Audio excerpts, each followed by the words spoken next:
Likewise, Deputy MD sir.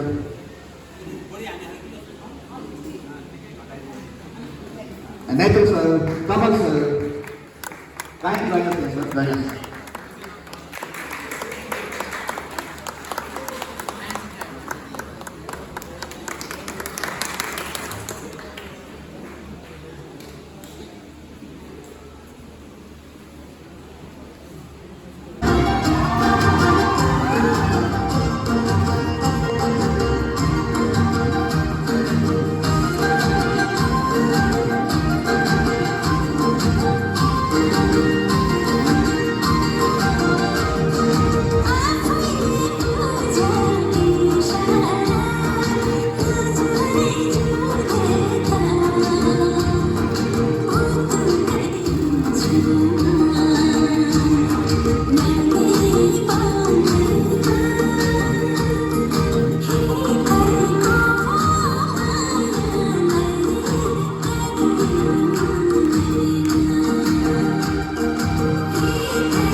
बच्चा आयो uncle तपाईँलाई चिठी लेख्ने मान्छे मै थिएँ म एउटा चित्र बनाऊ भन्छ बच्चाले अब्राहम लिङ्कनको चित्र बनाएको छ हेर्नुहोस् त अङ्कल तपाईँ कति मोटो देख्नु भएको छ त्यही चित्रलाई तानेर अब्राहमले फेरि अमेरिकाको नक्सा बनाएको छ कारण बच्चाले अब्राहमलाई बदल्न चाहन्थ्यो अब्राहमले अमेरिकालाई बदल्न चाहन्थ्यो त्यसलाई टक टक कैँचीले काटेर यसलाई जोडेर अमेरिकाको नक्सा बनाउँदा बच्चालाई के थाहा टेक्सास क्यालिफोर्निया कहाँ पर्छ उसले यता जोड्छ बन्दैन अनि बच्चाले भन्यो अङ्कल मैले सकिनँ फेरि अब्राहमले भन्छ अझै प्रयास गर किनभने अब्राहमले त आफ्नो जीवनमा धेरैपटक प्रयास गरेको छ कतिपटक चुनाव हार्यो 47 वर्षमा उपराष्ट्रपति जित्यो हार्यो 52 वर्षमा राष्ट्रपति जित्यो र उसको एउटा सिद्धान्त के हो भने success is the multitude of failures अन्तमा बनायो अब्राहम छक्क भयो नानी तिमीले कसरी बनायो बच्चाले भन्छ अङ्कल मैले कुनै नक्सा जोडेको होइन म त मैले बनाएको चित्र जोडेको मलाई नाककान घाँटी कहाँ पर्छ भने मलाई थाहा थियो अनि लास्टमा अब्राहम छक्क भयो उसले चित्र आफूले बनाएको चित्र बनाएको थियो त्यसको पछाडि अब्राहमले बनाएको नक्सा देखिहाल्यो जब मान्छे बन्यो देश आफै बन्दो रहेछ देश बन्न मान्छे बन्नुपर्ने रहेछ कस्तो मान्छे एडमन्ड डोमिन भन्ने मान्छे जो अमेरिकामा क्वालिटी म्यानेजमेन्टको कुरा गर्थ्यो जापानको टोयोटा कम्पनीमा जागिर खायो टोयोटाको संसारमा तहल्का मचाइदियो आज मित्सुबिसी टोयोटा भनेपछि जापानको एउटा सान बनेको छ आज टोयोटाको गेटमा 3 जना मान्छेको फोटो छ एउटा संस्थापक अध्यक्ष एउटा वर्तमान अध्यक्ष एउटा एडमन्ड डोमिन कारण के थियो भने एडमन्ड डोमिनलाई अमेरिकाले पागल भन्थ्यो जब जापानमा क्यापिटल जो टेक्नोलोजी थियो तर ह्युमन रिसोर्स थिएन अमेरिकासँग माग्यो अमेरिकाले त्यही पागललाई पठाइदियो पागल जापानमा आयो टोयोटामा तहल्का मचाइदियो आज टोयोटाको सान बनाउनुमा उहाँको ठुलो भूमिका रह्यो त्यसको भूमिकाको पछाडि क्वालिटी म्यानेजमेन्ट थियो भाइ बहिनीहरू आफ्नो जीवनलाई पनि क्वालिटी म्यानेजमेन्टका साथ अगाडि बढाउनुहोस् मम्मी र ड्याडीको सपना तपाईँले पुरा गर्नुपर्छ ठीक निदाएर होइन दिउँसै निर्माण गर्नुहोस् अब्दुल कलाम एकेजी कलामले भन्छ आगामी 20 वर्षमा भारत संसारको सबभन्दा समृद्ध राष्ट्र बन्नेछ समृद्धिशाली राष्ट्र बन्नेछ पत्रकारले सोध्यो यत्रो ठुलो सपना किन देख्नुहुन्छ अब्दुल कलामले भन्यो सानो तिनो उद्देश्य लिएर बाँच्नु जीवनको लागि अपराध गर्नु अनि फेरि भन्छ यति ठुलो कुरा किन गर्नुहुन्छ अब्दुल कलामले भन्छ राष्ट्रको पनि पर्सनालिटी हुँदो रहेछ देशको पनि व्यक्तित्व हुन्छ नेपालको पनि आफ्नो व्यक्तित्व छ यो व्यक्तित्व भनेको सगरमाथाको देश र बुद्धको देश संसारमा प्रकृतिको छटाले सम्पन्न भएको देश र इमानदार नेपालीहरूको देश र यो नेपाल भन्ने देशलाई फेरि माथि पुर्याउनको लागि आज सबै कुराले नसके पनि आशाले सक्नेछ र हाम्रो देशको द होप भनेको तपाईँ हो तपाईँले देशलाई फेरि माथि पुर्याउन सक्नुहोस् तपाईँभित्रको त्यो क्षमतालाई म सलाम गर्छु र उज्जवल भविष्यको कामना गर्छु wish you all the best म यही शुभकामनाका साथ मेरो मन्तव्य यही छु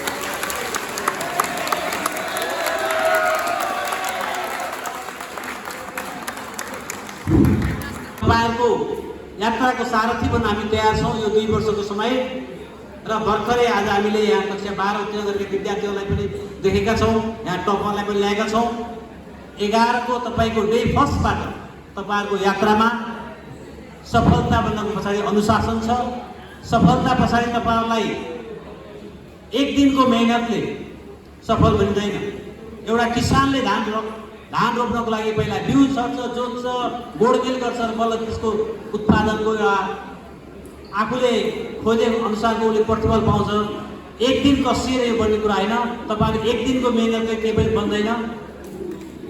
तपाईँ निरन्तर यो 2 वर्षको समय आफूलाई अनुशासनमा राखेर तपाईँहरूको यो 2 वर्षको जीवनको एउटा टर्निङ पोइन्ट हो। तपाईँ कता जाने, कुन उचाइमा पुग्ने, कस्तो देश विदेशमा जानलाई पनि अहिले कम्तीमा 3 GPA भन्दा माथिको स्कोर आवश्यक छ। तपाईँ भोलि कलेज लेभलमा ब्याचलर लेभलको स्कलरसिप पाउनको लागि यसको आवश्यकता छ। तपाईँहरूलाई यो 2 वर्ष तपाईँहरूलाई फ्रम द डे फर्स्टबाट तपाईँहरू लाग्नुहोस्, हामी लाग्छौँ र एक दिन पनि म एब्सेन्ट हुँदैन, एक दिन पनि म टिचरकोबाट म गाली खान पर्दैन भन्ने तपाईँहरूको प्रतिज्ञा गर्ने दिन पनि आजै हो।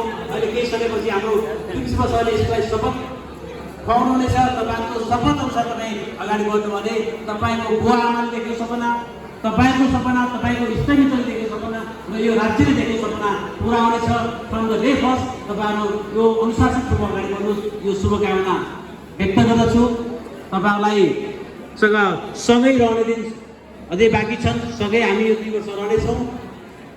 अभिभावकज्यूहरूले तपाईँहरूलाई यहाँ हामीलाई विश्वास गर्नुभएको छ।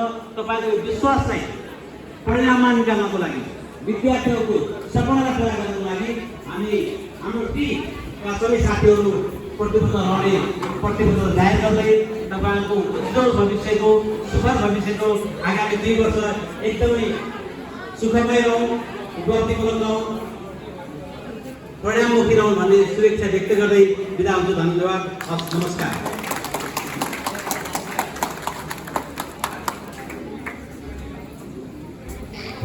So, thank you, MD sir. We do have again sharing, so Lakshmi.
अङ्ग्रेजहरूले अन्तमा सम्बोधनको अन्तमा सबैलाई समेट्न लेडिज एन्ड जेन्टलमेन भनेर सकिन्छन्।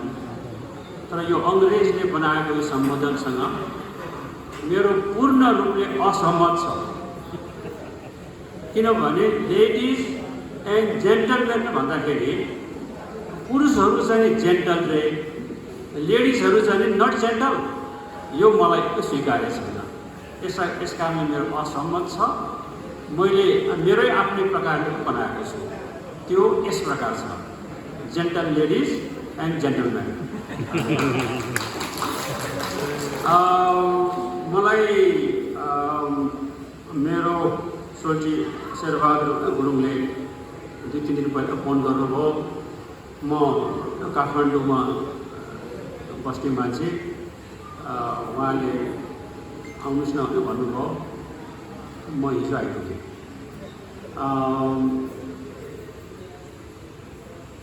उहाँ र म आज म हिसाब गर्दै थिएँ, त्यहाँ 54 वर्ष पहिला तपाईँहरू जस्तै एउटा विद्यालयमा हामी एउटै बेन्चमा बसेर पढेका रहेछौँ।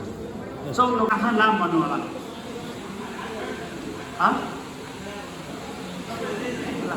छातीमा हात राख्दा होला है।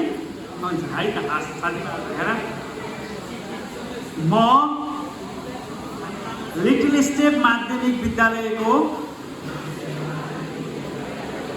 विद्यार्थीको रूपमा सत्यनिष्ठा, अनुशासन र मेहनतका साथ आफ्नो अध्ययनमा समर्पित रहने शपथ लिन्छु। म आफ्नो शिक्षक, अभिभावक तथा सहपाठीहरूको सम्मान गर्नेछु। विद्यालयको गरिमा तथा नियमहरूको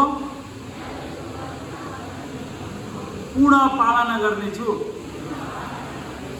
म आफ्नो ज्ञान, सिप र क्षमताको अधिकतम विकास गर्न निरन्तर प्रयास गर्नेछु। म कुनै प्रकारको अनुशासनहीनता, बेइमानी वा गलत अभ्यासबाट टाढा रही इमान्दारपूर्वक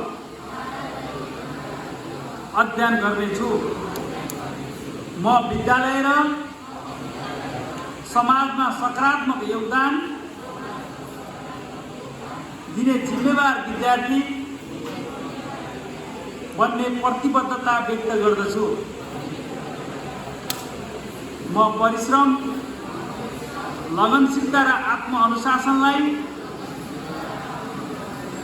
आफ्नो जीवनको मूल आधार बनाउने छु।